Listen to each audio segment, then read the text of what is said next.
मैत्रिणींनो नमस्कार. वनिता विश्व कार्यक्रमामध्ये मी गौरी तुम्हा सर्वांचं मनापासून स्वागत करते आहे. मैत्रिणींनो, होळी संपली आणि चंद्रपूरच्या कडक उन्हाळ्याची आता सुरुवात झालेली आहे. आणि उन्हाळा म्हटलं की दोन गोष्टी हमखास, म्हणजे मुलांच्या परीक्षा आणि वाळवणं. काही मैत्रिणींना स्वतःच निगुतीनं सर्व वाळवणाचे पदार्थ घरी करायला आवडतं, तर काही विकत आणून त्यावरच समाधान मानतात. वाळवणाचा विषय निघण्याचं कारण म्हणजे मोबाईल स्क्रोल करता करता आता वाळवणाच्या वेगवेगळ्या रेसिपीज वेगवेगळ्या सोशल मीडियावर यायला लागलेल्या आहेत.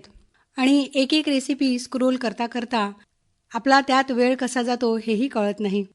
आपला सर्वांचा अगदी हाताशी असलेला सोबती कुठलीही माहिती असो, ज्ञान असो, नवीन पाककृती असो, काही तयार करण्याचे व्हिडिओ असोत, अगदी आपल्याला सदा मदतीस तयार असणारा आपला सखा म्हणजे मोबाईल. मोबाईल आपल्याला जगाशी जोडतो, नवीन शिकायला मदत करतो आणि आताच्या आधुनिक काळात तर काही मैत्रिणींचा व्यवसाय वाढविण्यासाठी सुद्धा मोबाईलच मदत करीत असतो. असा हा आपल्या सर्वांचा लाडका, सर्वांच्या जवळ असणारा मोबाईल. पण प्रश्न आहे तो हा की मोबाईल आपल्या नियंत्रणात आहे की आपण मोबाईलच्या नियंत्रणामध्ये आहोत. आपल्यापैकी बऱ्याच जणींना सकाळी एका हातात मोबाईल आणि एका हातात चहाचा कप घेऊन बसण्याची सवय असते. गुड मॉर्निंगचे मेसेज टाकते आणि मोबाईल ठेवते असं म्हणून जो मोबाईल आपण हातात घेतो तो स्क्रोल करता करता तास कसा निघून जातो हे सुद्धा कळत नाही. आणि असाच आपला कितीतरी वेळ वेगवेगळ्या सोशल मीडियांवर नुसतं स्क्रोल करण्यामध्ये निघून जात आहे. आपणही विचार करायला हवा ना, दिवसातून किती वेळ आपण सोशल मीडियावर घालवतो, त्यातलं खरंच किती आवश्यक असतं आणि किती वेळ फक्त नुसतं स्क्रोल. अनेक सोशल मीडियांवरची रील्स पाहण्यामध्ये असा कितीतरी जणांचा कितीतरी वेळ जात असतो. हा वेळ वाचवायला काही करता येईल का आपल्याला? तर यासाठी स्वतःशी बंधनं घालून घ्यायला हवीत. सकाळी उठल्यावर पहिल्या 1 तासात मोबाईल बघायचा नाही, जेवताना मोबाईल दूर ठेवायचा आणि रात्री झोपायच्या अर्धा तास अगोदरसुद्धा मोबाईलपासून दूर राहायचं. यामुळे काय होईल ना, त्या 1 तासामध्ये तुम्हाला अनेक गोष्टी करण्याच्या कल्पना सुचू लागतील. मुलांशी संवाद वाढवता येईल, स्वतःसाठी वाचनाची सवय लावता येईल आणि हाताशी असलेल्या या 1 तासामध्ये काय करता येणार नाही हो. घरच्या लोकांशी संवाद वाढवता येईल, नवीन रेसिपी करून बघता येतील, योगा करता येईल किंवा सहज चालायलाही जाता येईल, शेजारणीशी गप्पा मारता येईल, एखाद्या ज्येष्ठ नातेवाईकांना भेटायला जाता येईल, एखाद्या मैत्रिणीच्या घरी जाऊन तिच्याशी मनसोक्त गप्पा मारता येतील किंवा कितीतरी दिवसापासून नंतर करू म्हणत बाजूला राहिलेली कामंसुद्धा उरकता येतील. आणि अगदीच काही नाही तर एक मस्त झोप काढता येईल किंवा शांतपणे बसून स्वतःशी संवाद साधता येईल. आणि स्क्रोल करत जी आपली मनशांती हरवते, सतत एक अस्वस्थपणा मनात राहतो, त्या मनालाही थोडी शांती मिळेल. मैत्रिणींनो, आपण रोजच्या जगण्यामध्ये वेगवेगळ्या भूमिका निभवतो. आई, पत्नी, मुलगी, नोकरदार स्त्री, गृहिणी, व्यावसायिका. आणि या सर्व भूमिकांसाठी वेळ अत्यंत मौल्यवान आहे आणि हाच वेळ थोडा वाचवूया आणि त्याला सत्कारणी लावूया. मैत्रिणींनो, वनिता विश्व कार्यक्रमामध्ये आपापल्या क्षेत्रामध्ये कर्तबगार आहेत अशा महिलांच्या मुलाखती ऐकवीत असतो. आजही अशाच एका आपल्या मैत्रिणीला स्टुडिओमध्ये आमंत्रित केलेलं आहे, ज्यांनी स्वतःच्या कर्तृत्वावर स्वतःचं यश तर मिळवलेलंच आहे, पण हे यश इतरांपर्यंत पोहोचवण्यासाठी सुद्धा त्यांची धडपड सुरू आहे. तर नांदी फाउंडेशन या अशासकीय संस्थेमार्फत म्हणजेच NGO मार्फत वेगवेगळ्या प्रकारचं प्रशिक्षण देण्याचं कार्य करणाऱ्या डॉक्टर प्राजक्ता धोटे यांच्याशी आज आपण गप्पा मारणार आहोत. त्यांनी कम्प्युटर सायन्समध्ये PhD केलेलं आहे आणि जो आपला आधुनिक काळातला विषय आहे कृत्रिम बुद्धिमत्ता म्हणजेच AI, याच्या प्रशिक्षणासाठी सुद्धा त्या वेगवेगळ्या ठिकाणी जात असतात. यासोबतच ग्रामीण विद्यार्थिनींसाठी, ग्रामीण भागातील इंजिनियर विद्यार्थ्यांसाठी सुद्धा वेगवेगळ्या प्रकारची प्रशिक्षण आणि कार्यशाळा त्या या NGO मार्फत घेत असतात. तर त्यांच्या या कार्याबद्दलच आजच्या मुलाखतीमधून आपण सविस्तर माहिती जाणून घेणार आहोत. प्राजक्ताताई, नमस्कार. नमस्कार गौरीताई. आकाशवाणीमध्ये तुमचं मनापासून स्वागत. धन्यवाद. तुम्ही तरुण मुलींसाठी रोजगार कौशल्य प्रशिक्षण कार्यक्रम वेगवेगळे आयोजित करतात, तर याचं स्वरूप कसं काय असतं? याचं स्वरूप हे असतं की एकतर 3 तासांचं पूर्ण कार्यक्रम असतो किंवा मग 6 तासांचा. तर 3 तास जर घ्यायचे असल्यास तुम्हाला तो सलग 6 दिवस घ्यावा लागतो आणि नंतर 6 तासांचंच घेतल्यास ते 3 दिवसांमध्ये संपून जातं. यामध्ये आम्ही त्यांना रेझ्युमे कसा प्रिपेअर करायचा, इंटरव्ह्यू कसं द्यायचं, ग्रुप डिस्कशन काय आहे, क्रिटिकल थिंकिंग काय आहे, या सगळ्या गोष्टींचं आम्ही त्यांना मार्गदर्शन करतो, जेणेकरून त्यांचं वेगवेगळ्या स्पर्धा परीक्षांसाठी त्यांची तयारी व्हावी. त्याचबरोबर इंजिनियर्स मुली ज्या असतात त्यांना कॉर्पोरेटमध्ये कशा प्रकारे इंटरव्ह्यू द्यायचं असते त्याचा अजूनपर्यंत काही सराव झालेला नसतो. हा सराव जो आहे तो आम्ही 2 दिवस सलग करून घेत असतो. हे आमच्या प्रशिक्षणाची ही वैशिष्ट्य आहे की आम्ही त्यांना पूर्ण इंटरव्ह्यूसाठी प्रिपेअर करतो. आता जेव्हा जिथे जिथे पॉसिबल होतं तिथं आम्ही ऑफलाईन घेतो, पण खूप ठिकाणी असं होतं की ऑफलाईन पॉसिबल नाही होत. म्हणजे सकाळी त्यांचं काम असतं, पण मग कंपनी कधी रेडी नसते, कधी मुलं म्हणतात प्रोजेक्ट आहे, मग आम्ही ऑनलाईन प्रशिक्षण पण देतो. ऑनलाईन प्रशिक्षणासाठी मग आम्ही रीतसर त्याचं स्वरूप सांगतो. त्यानंतर मग ऑनलाईन जनरली सॉफ्टवेअरचं असते, एआयचं असतं किंवा मग एथिक्स, वर्क एथिक्स आणि एम्प्लॉयबिलिटी स्किल ज्याला म्हणतो. तर रोजगार कौशल्य याचेही आम्ही ऑनलाईन पण ट्रेनिंग घेतो. म्हणजे असं नको व्हायला की ऑफलाईन तो विद्यार्थी त्याला स्वतःहून जर नाही अटेंड करता आला तर त्याचं नुकसान होऊ नये. तसे 15-20 विद्यार्थी जरी तयार असले तरी आम्ही मग ऑनलाईन प्रशिक्षण देत असतो. म्हणजे ग्रामीण भागातील ज्या सुशिक्षित तरुणी आहेत त्यांना रोजगारासाठी कशा प्रकारे तयार करायचं यासाठी तुम्ही प्रशिक्षण देता. तर हे काम तुमचं किती वर्षापासून सुरू आहे? मी 15 वर्षापासून प्रशिक्षणाच्या कामाला सुरुवात केलेली आहे. मी पीएचडी कम्प्युटर सायन्समध्ये आहे आणि माझं नेट पण क्वालिफाय झालेलं आहे. त्यामुळे शिक्षणाच्या कार्यक्षेत्रात मला 22 वर्षापेक्षा जास्त अनुभव आहे.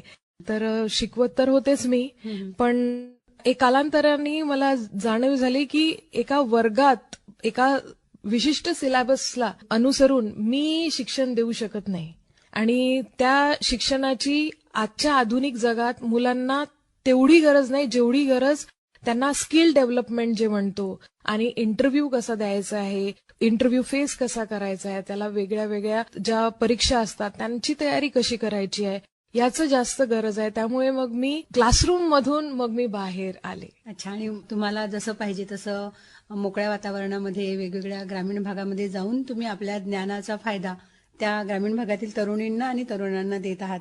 नक्कीच खूप कौतुकाची गोष्ट आहे ही प्राजक्ताताई. तर 15 वर्षापासून तुम्ही ग्रामीण भागातील मुलींना किंवा इंजिनियर मुलांना प्रशिक्षण देत आहात, त्यांना पुढील त्यांच्या करिअरसाठी तयार करत आहात.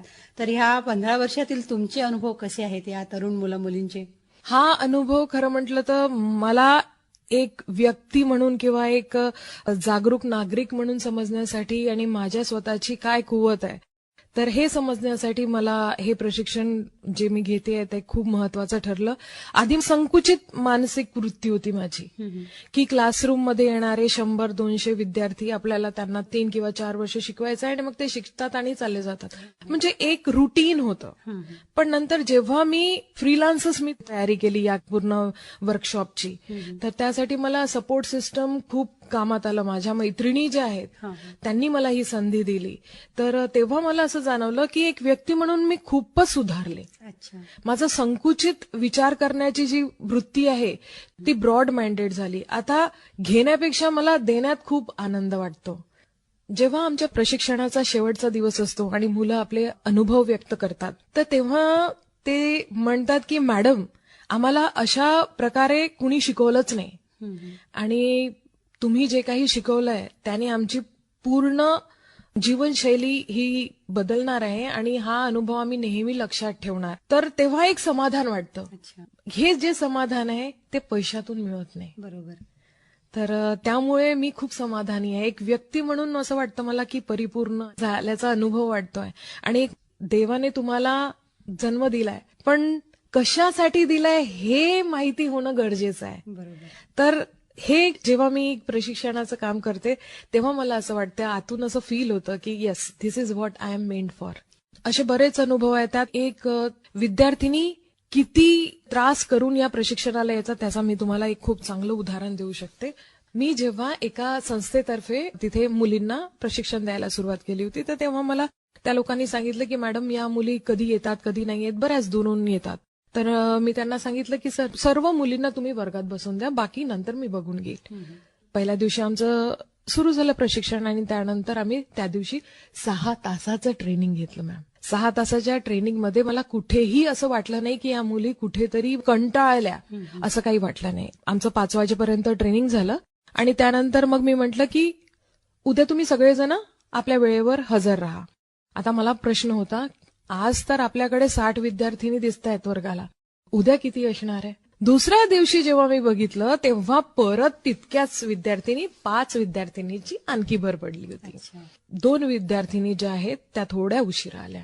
सहज विचारलं की इतका उशीर का बरं झाला? तर मग त्यांनी मला सांगितलं की मॅडम आम्हाला इथून 2 ट्रेन चेंज करून यावं लागतं, तिथून मग मॅडम आम्हाला पायी यावं लागतं, कारण रोजच आम्हाला जाण्या येण्यासाठी ऑटोचा खर्च परवडत नाही. आणि त्या मुली ज्या सकाळी 7 वाजता निघालेल्या आहे मॅम, त्यांना रात्री 8 वाजतात. तर मला असं वाटलं की या मुली येणार नाहीत, पण त्या मुली सलग 6 दिवस माझ्या प्रशिक्षणाला हजर होत्या. आणि त्यानंतर याच ज्या 2 मुली आहेत, या 2 मुली आज स्वतःचा घरी चांगला व्यवसाय करतायत. आमच्या प्रशिक्षणामध्ये आम्ही हेही शिकवतो की तुम्ही स्टार्टअप कसं करायचं, त्याचंही सांगतो. तर त्यामुळे त्या दोघींनी मिळून एक स्वतंत्र व्यवसाय सुरू केलेला आहे. त्या खूप सुंदर कॅन्डल्स बनवतात. तुम्ही तरुण मुला-मुलींना रोजगारासंदर्भात तर वेगवेगळी माहिती देता, प्रशिक्षण देता, त्यांच्याकडनं वेगवेगळ्या प्रकारची तयारी करून घेता. याशिवाय तुम्ही महिला सक्षमीकरणासाठी सुद्धा कार्य करता. तर हे कशा प्रकारचं कार्य असतं? महिला सक्षमीकरण म्हटलं म्हणजे सगळ्यात आधी माझा फोकस जो आहे तो आहे बचत गटाच्या महिला. अच्छा. मी ज्या एरियामध्ये राहते तो बराच ग्रामीण भाग आहे. तर तिथे या बचत गटाच्या ज्या बायका, म्हणजे घरी कोणतंही छोटं मोठं काम करून आपला घर खर्च पूर्ण करणारे या बायका आहेत.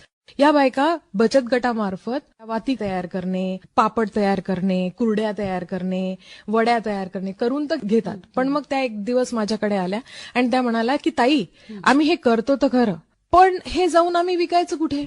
तर मग हा मला प्रश्न पडला. मी म्हटलं ठीक आहे. तर त्यांच्याकडे मोबाईल नाही, एक मोबाईल 2 ते 3 व्यक्ती मिळून वापरते. मग अशा ह्याच्यात काय करायचं? मग या बायांना मी ऍडव्हर्टायझिंग आणि सेलिंग स्किल, वस्तू विकायच्या कशा, तुम्ही ज्या ठिकाणी कामं करायला जाता तिथेच त्यांना पटवून कसं सांगायचं, मग बोलायचं कसं, कम्युनिकेशन स्किल, मग याचं प्रशिक्षण दिलं. त्याचबरोबर त्यांना युपीआय कसा तयार करायचा, बँकेमध्ये अकाउंट ओपन करून दिलं, त्यानंतर त्याचं इंटरनेट लिंकेज, त्यानंतर एक सॉफ्टवेअर आहे त्यामध्ये त्यांच्याच एका मुलाला प्रशिक्षण दिलं की कसे पोस्टर बनवायचे.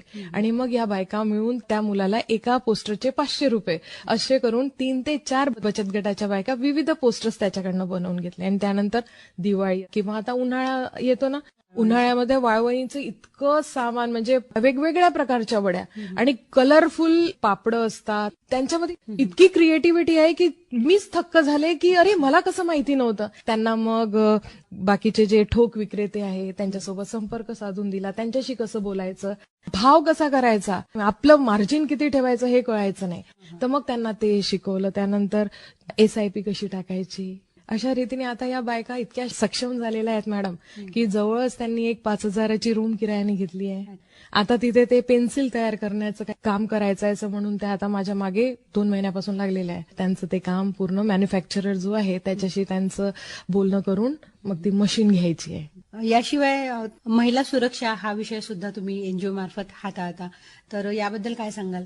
महिला सुरक्षा आणि बाल सुरक्षा असं दोन्ही. अच्छा. हा, गुड टच बॅड टच पासून सुरुवात होते.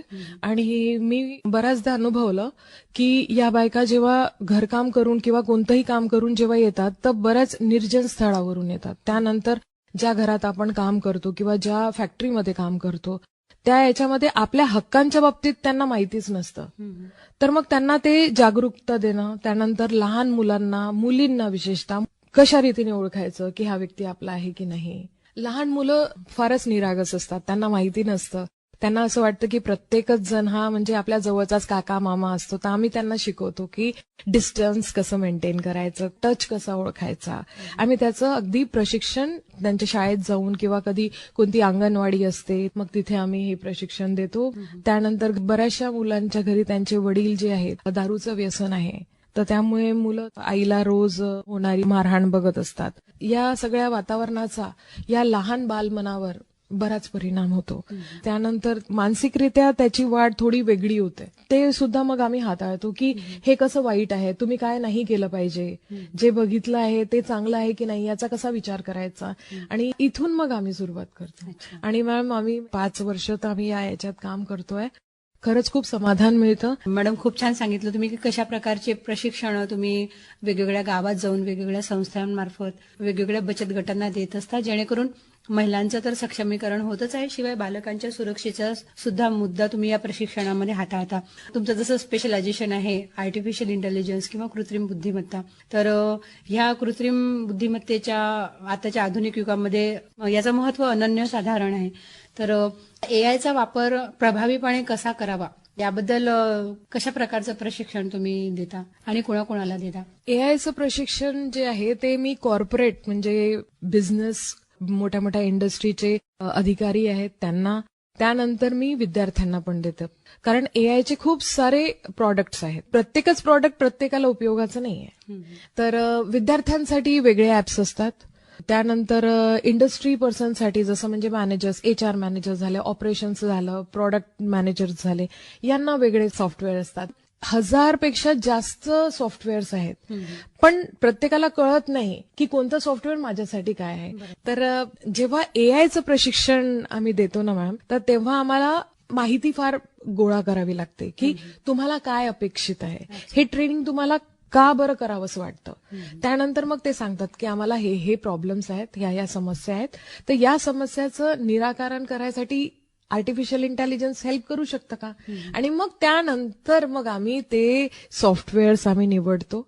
त्यानंतर त्या सॉफ्टवेअरसाठी कसं त्यांना प्रशिक्षण द्यायला पाहिजे याची पूर्ण तयारी करून घेतो, आणि त्यानंतर मग त्यांना त्याचं असं प्रशिक्षण देतो. विद्यार्थ्यांसाठी जसं रिसर्च करायचा आहे, तर रिसर्च प्रत्येकच एआय सॉफ्टवेअरमध्ये नाही करतायत, तर त्यासाठी मग आम्ही सांगतो की कोणत्या सॉफ्टवेअरमध्ये रिसर्च करायला पाहिजे, कोणत्या एआय सॉफ्टवेअरमध्ये तुम्ही सर्चिंग केलं पाहिजे.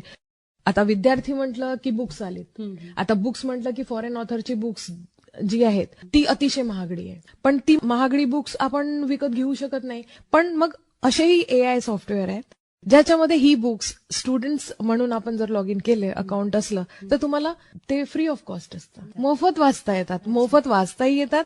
तुमच्या कम्प्युटरमध्ये ते तुम्ही सेव्ह पण करू शकता. हे विद्यार्थ्यांना माहिती नसतं. बरं, आता रिसर्चचं काम इंडस्ट्रीच्या लोकांना नसतं, मग आम्ही त्यांना हे शिकवतो की तुम्ही पॉवर BI कसा वापरायचा, किंवा मग कोणतंही दुसरं जे सॉफ्टवेअर ते वापरत असेल त्यामध्ये त्यांचा एआय कसं वापरू शकतात, रिपोर्ट्स कशात तयार करायच्या, मीटिंग्ससाठी कसं तयार करायचं, अगदी कमी वेळामध्ये प्रेझेंटेशन कसं तयार करायचं, असं आम्ही शिकवतो. आणि तिथेच महिला ज्या काम करतात, आम्ही त्या महिलांना मग सांगतो की प्रायव्हसी कशी मेंटेन करायची. कारण एआय म्हटलं की आपण सगळ्याच परमिशन देतो, मग आम्हाला त्यांना सांगावं लागतं की कुठल्या कुठल्या परमिशन्स बंद करायच्या, आणि त्यानंतर तुम्ही कोणते सॉफ्टवेअर वापरला पाहिजे. तर मग असं प्रत्येकाचं असं वेगळं आहे मॅम. एकच सॉफ्टवेअर म्हणजे एकच प्रशिक्षण सगळ्यांसाठी फिट असं नाहीये. ज्याच्या त्याच्या गरजेप्रमाणे एआयचं प्रशिक्षण तुम्हाला द्यावं लागतं. म्हणजे कॉर्पोरेट क्षेत्र असेल तर वेगळं, किंवा शेतीशी निगडीत असतील तर वेगळं, विद्यार्थ्यांसाठी वेगळं. अशा प्रकारे जे जे क्षेत्र आहे त्या क्षेत्राशी निगडीत एआयचा कसा वापर करायचा याबद्दलचं प्रशिक्षण तुम्ही देत असता. एआय तर आम्ही शिकवतोच, पण खूप लोकांकडनं तुम्ही ऐकलं असेल की एआयचा गैरवापर पण होतो, तर आम्ही त्याही बाबतीत सांगतो की काय शेअर करायला पाहिजे. आजकाल प्रत्येक जण आपले फोटो तिथे अटॅच करतात आणि मग सांगतात की एआयनी जनरेट करा. मग आम्ही सांगतो की आपले किती माहिती तुम्ही पब्लिक केली पाहिजे, कारण एआयच्या डिरेक्टरीमध्ये ते सेव्ह राहतं. तुम्ही लोकेशन शेअर करता, नंतर तुम्हाला लक्षातही नाही राहत, पण तुमच्या माहितीने तो ट्रेन होत आहे, तर ही सगळी माहिती तो सेव्ह करत असतो. तर मग आम्ही त्यांना सांगतो की आपलं आधी काम जे आहे ते तुम्ही रफ तयार करा, आणि फेअर करायसाठी फक्त तुम्ही एआयचा वापर करा. त्यानंतर ते सॉफ्टवेअर बंद करा, कारण ते सॉफ्टवेअर जेव्हा सर्व्हरमध्ये चालतं तर ती खूप ऊर्जा लागते, त्याला खूप हीट जनरेट होते, तर ते वातावरणासाठी तेवढं चांगलं नाही. त्यामुळे थोडंसं सुजाण नागरिक म्हणूनही याचा वापर करणं गरजेचं आहे. तुमच्या कामाबद्दल तर आपण बोललोच, अगदी कॉर्पोरेट क्षेत्रापासून तर ग्रामीण भागातील बचत गट चालवणाऱ्या महिलांपर्यंत तुम्ही प्रशिक्षण देता. आणि मग इतकं आपण जेव्हा कामामध्ये बिझी असतो तर हा जो बॅलन्स आहे, वेगवेगळ्या ठिकाणी जाऊन प्रशिक्षण देण्याचं आणि आपलं कुटुंब सांभाळण्याचं, हा बॅलन्स किंवा समतोल कसा सांभाळता? खूपच क्रिटिकल प्रश्न विचारला मॅडम तुम्ही. बघा मॅम, काम करणारी जी बाई असते, ज्याला आपण वर्किंग वुमन म्हणतो, त्या बाईचे मुलं वयापेक्षा आधी मोठे होतात. ते बघत असतात तुम्हाला की तुमची तारांबळ तुम्ही किती करतात. तर तसंच मला 2 मुलं आहेत. मोठा मुलगा आहे, तो इंजिनिअरिंगच्या फायनल वर्षाला आहे, आणि माझी 12वी मुलगी आहे, तिची परीक्षा सुरू आहे. तर दोघांनाही माहिती आहे आईचं काम कसं आहे. तर त्यामुळे तिसरीत असतानाच स्वतःची शाळेची तयारी ती स्वतः करायची, आणि त्यानंतर मी जरी कुठे प्रशिक्षणामध्ये राहिले तरी घरी येऊन आपलं काम करत राहणे. म्हणजे इतकं त्यांनी ते सांभाळून घेतलं, म्हणजे मी त्यांना सांभाळण्यापेक्षा त्यांनी मला जास्त सांभाळलं.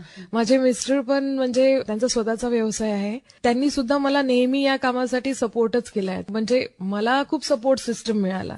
मी म्हटलं नाही का, बाईला आपलं स्वप्न पूर्ण करायचं आहे, त्यासाठी सपोर्ट सिस्टम लागतं. ती सपोर्ट सिस्टम जर घरूनच असेल तर ते खूप चांगलं असतं. तर मला हा सपोर्ट सिस्टम खूप चांगल्या रीतीने मिळाला. सगळ्यांनाच मिळायला पाहिजे. बॅलन्सिंग नाही होत मॅम. 50-50% जर तुम्ही म्हणाल ना, 50-50% पॉसिबल नाही आहे. तर माझ्या याच्यामध्ये कधी 70-30 राहतं, कधी 60-40 राहतं. म्हणजे कधी घरी प्रायोरिटी असली तर त्यावेळेवर माझे प्रशिक्षण बंद असतात. त्यानंतर प्रशिक्षण सुरू असलं किंवा कधी कधी घरी थोडंसं दुर्लक्ष होतं. तर हे सगळे मिळून मॅनेज करून टाकतात. तुमच्या कामाचं जे स्वरूप आहे की अगदी ग्रामीण भागातील महिलांपासून तर कॉर्पोरेट क्षेत्रातील महिलांपर्यंत, AI वापरणाऱ्या महिलांपर्यंत, आणि 15 वर्षापासून तुम्ही हे काम करत आहात. तर या 15 वर्षामध्ये या महिलांच्या मध्ये कशा प्रकारचा बदल झाला, तुम्हाला काय जाणवलं?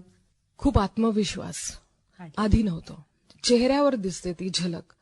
ती म्हणजे घरकाम करणारी बाई सुद्धा जी बचत गटासाठी काम करतात, मग ते कोणतंही असेल, तेव्हा त्यांच्यामध्ये जो आत्मविश्वास असतो, 4 पैसे पदरात टाकले, बँकेमध्ये स्वतःचा फायनान्स असते, स्वतःचा पैसा असणे गरजेचं आहे. ते जेव्हा पैसे त्यांनी साठवणे सुरू केले, तर सगळ्यात आधी जे फायनान्शियल इंडिपेंडन्स आहे ना, ते मला त्यांच्या चेहऱ्यावर दिसलं. त्या बोलतात खूप छान.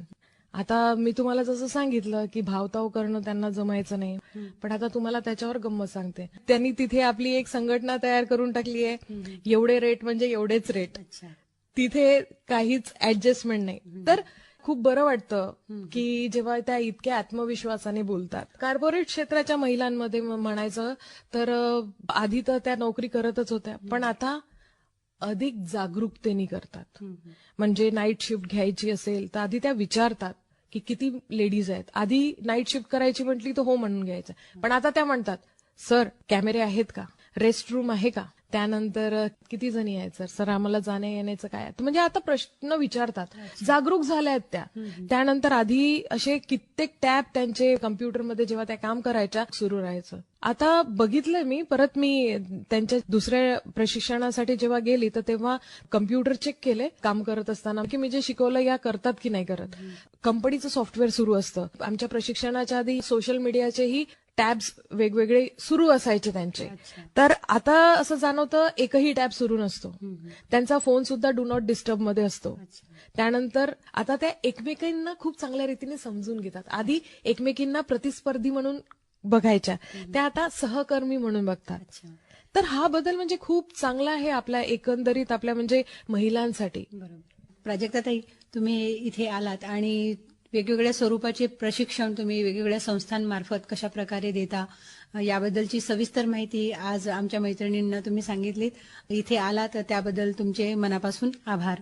धन्यवाद गौरीताई, तुम्ही मला बोलवल्याबद्दल. आणि माझं जे काही कार्य आहे, मला खूप बरं वाटलं की आज मी आपल्या या आकाशवाणीच्या मार्फत माझं कार्य सगळं तुमच्यासोबत शेअर करताना मला खूप चांगलं वाटलं. धन्यवाद.